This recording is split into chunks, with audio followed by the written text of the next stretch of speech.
Okay, let's just start with a reality check here. Please. Because if you had asked me, I don't know, 3 days ago, who the most stable, most dangerous team in the Western Conference was, I wouldn't have even blinked. The Clippers. The LA Clippers, they've Yeah. won 17 of the last 22. The vibes were, immaculate. Absolutely. And now we are looking at just a genuine stunner coming out of Los Angeles. It's the definition of a bombshell, really. We're hours from the trade deadline. Exactly. A team like the Clippers, they should be looking for like a backup big or something. Instead, they're in talks to trade James Harden. It makes absolutely zero sense on the surface. You're cruising maybe to a title, and you trade your point guard. Right.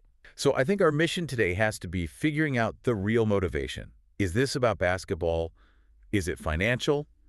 Or is something else going on? Because these rumors linking Harden to the Cavs for Darius Garland are getting very loud.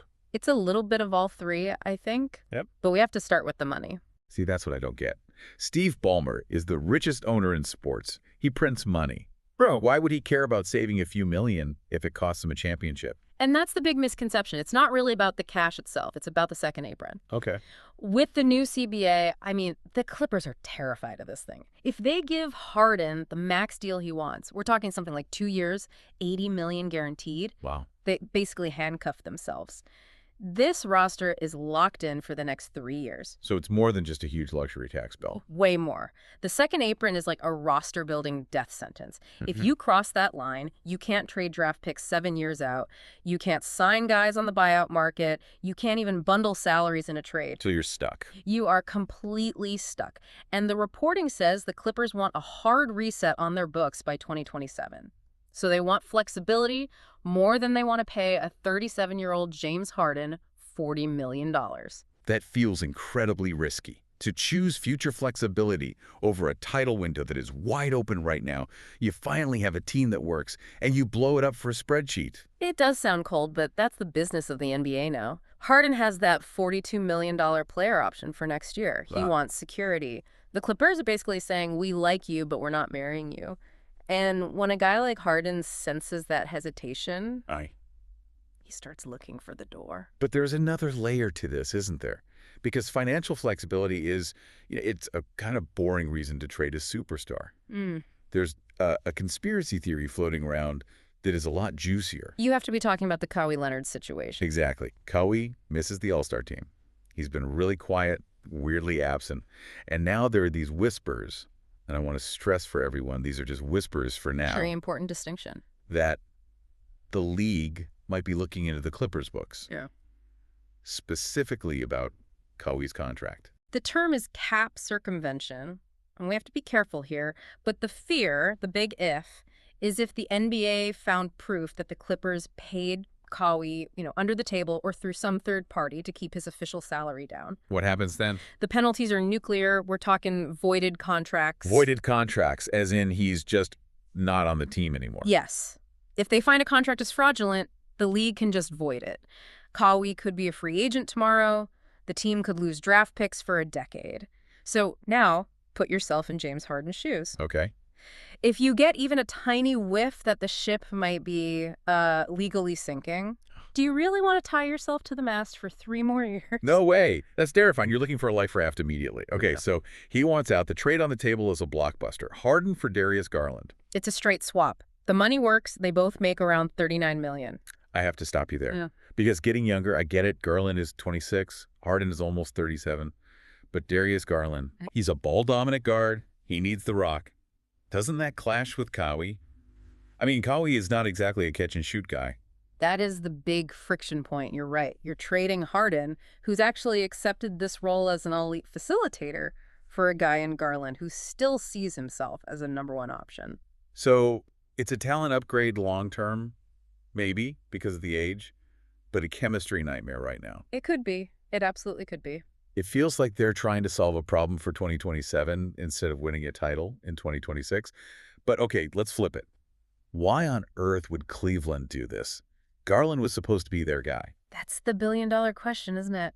Why does Cleveland's take on an aging superstar? Well, for one, look at the production this year. Garland's missed a lot of time. He's only played like half their games, right? Exactly. And Harden, believe it or not, has been incredibly durable. Availability is the best ability, I guess. But what about the fit? The theory from the Cavs front office is that Harden's playmaking, he's still averaging 8 assists a game plus his size, could unlock Mobley and Allen in a way Garland just hasn't. Garland is small. Harden is a tank in the post. Okay, but here's the paradox that is driving me crazy with this. Go on. The biggest knock on the Cleveland Cavaliers is that they go ghost in the playoffs. Yeah. They get tight when the lights are brightest. And the biggest knock on James Harden his whole career is he disappears in the playoffs. Exactly. You are trying to fix your playoff problem by bringing in the poster child for playoff problems. It feels like buying insurance from a company that you know is about to go bankrupt. That's a harsh way to put it, but it's not wrong. You're betting his talent raises your regular season floor so much that the playoff ceiling just sort of takes care of itself. It's a massive, massive gamble for them. A huge gamble. Okay, so while the old guard in LA is falling apart, we have to pivot. Let's go to the Eastern Conference. Because there's a team that nobody, and I mean nobody, saw coming. The Charlotte Hornets are on fire. It's one of the best stories in the league right now, genuinely. They've won 7 straight games. 7 straight. I looked it up. This is their longest winning streak since 2016. 10 years ago. That was the last time they even made the playoffs. And you have to think about where they were. They were just stuck in 12th place in the East forever. From November to January, just dead. Another lottery team. And then January hits, they go 11-6, and all of a sudden they've jumped past the Hawks, past the Bucks. They're in the 10th spot. And they aren't just beating bad teams. They had that signature win against the Pelicans. We have to talk about the snow game. Oh, we have to. The game that almost didn't happen. The whole thing was just chaotic. Right. And early, it was a disaster. The Hornets go down by 22 points. They look completely dead in the water. And then we get this unbelievable rocky moment. LaMelo Ball is diving for a loose ball, and he collides head-to-head with his own coach. With Charles Lee, it was a really scary collision. His own coach. He goes down, runs to the locker room. The whole arena is silent. You're thinking, okay, classic Hornets. Star gets hurt, season's over. Yep. Same old story. But then he comes back out, and he is bleeding from his eye. He looked like he had just gone 12 rounds. I mean, blood is literally dripping down his face, and he just takes over the game, scores 24 points, leads this massive comeback. It was just one of those moments that can change the entire narrative around a player. But you know what stands out to me from that game, even more than LaMelo's heroics? What's that? It's what happened on the other end of the court. We all love the offensive highlights, the crazy passes from LaMelo, but they aren't winning games 140 to 138 anymore. Right. They held the Pelicans to just 31 points in the entire second half. 31 points in a half. That's insane in today's NBA. How are they doing it? They've simplified everything. They stopped switching on every screen, which was a nightmare. Their small guards were getting cooked by bigs in the post. Total mismatch. Total mismatch. Now they're playing drop coverage. They keep their bigs in the paint to protect the rim, and it forces teams into contested mid-range shots. Which is exactly what a defense wants. Exactly. So it's not just hustle, it's scheme, it's structure. Yeah. In 6 of their last 9 games, they've held their opponent under 100 points. Wow. If you can do that, you're going to win a lot of games. And it's not just a one-man show either. We got to give some love to the other guys. Oh, absolutely not. Brandon Miller has been playing at a Player of the Week level. He looks like the real deal. And Grant Williams. Yeah. He came off the bench that Pelicans game, 16 points, 9 boards, and hit some absolute daggers from 3. He brings a toughness that they just didn't have before. They had flair, they had talent, but they didn't have that grit. Now they do. So the big question, can they actually make the playoffs? I'm not talking about just the play-in. Can they make a run? I think the argument is yes. I mean, if you look at the metrics, they are no longer profiling as a lottery team. They've found an identity on defense. And when you have that, plus a problem like LaMelo Ball on offense, you're dangerous. It's amazing to watch. Okay, let's do a quick whip around the league. Let's start with Houston. The Rockets. Another team trying to figure things out. They got a big win against the Pacers, and the story was Alperen Şengün. What a monster line. 39 points, 16 rebounds. The guy is a wizard. He's incredible. But what's really interesting is how they won. They didn't have Fred VanVleet, so their half-court offense was actually pretty bad. So how do you win? You just outworked the other team. They grabbed 19 offensive rebounds. 19. They just bullied Indiana on the glass. You play 24 seconds of great defense, you force a miss, and then they just take the ball back and score. It was grit over glamour. I love that. But on the other side of that coin, you have a team that maybe lacked that grit. The Minnesota Timberwolves. Yeah, this was a worrying loss for them. They're playing the Grizzlies, who are missing Ja Morant. Right. That should be a scheduled win for a contender. But Jaren Jackson Jr. had other ideas. He dropped 30.